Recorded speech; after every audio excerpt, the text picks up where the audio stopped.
Okay, so we've just got a demo of the pick and place machine. I'm standing outside so I don't talk over John, but I'm just going to wander in there now. 603, so that's half the size of the components that are on there. The last person.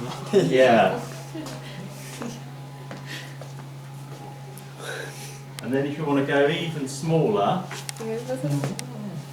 that component there is a 402 size component. So that's getting towards the size of component that you'll have inside your mobile phone. In fact, the ones in your mobile phone will be half that size, predominantly. No. With this pick and place machine, it will go down to 603, which are the smaller ones that are being passed around now.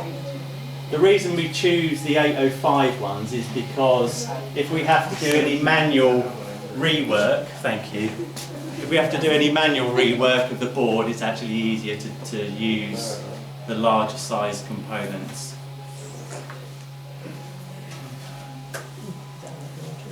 By the way, there isn't one there, you're just... Just a piece of dust we're hanging around. It's the Emperor's new clothes, isn't it? That's Oh, gorgeous. how small they've got them there.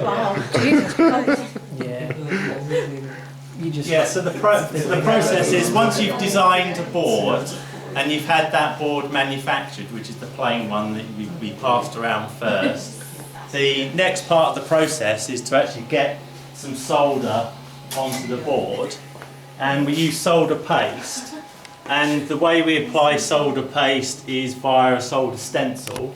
So effectively that is an inverse image of the pads that are on the board, and it's simply a matter of this stencil will go down against the board.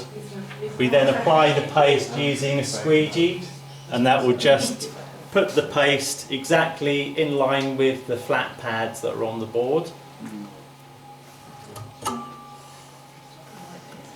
Once that board has now been pasted, which is what we have here on the machine, so we've got a board that's been pasted, and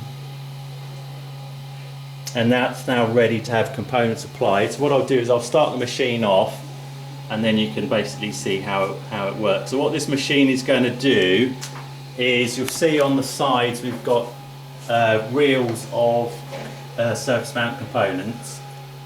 Those reels get moved into the machine, the head will come along, it will pick up a component using a vacuum, and there's small rubber heads on there, and it will then position the component above the pad, it will place it down onto the pad, and because the solder paste is slightly sticky, it will actually stay on the pad itself.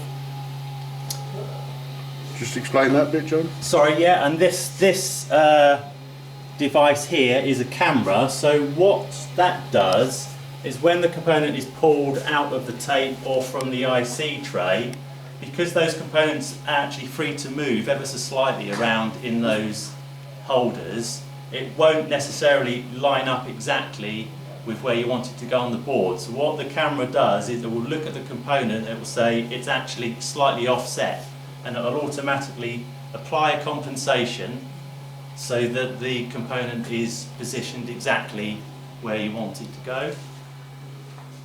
Okay, so I'll fire up the machine.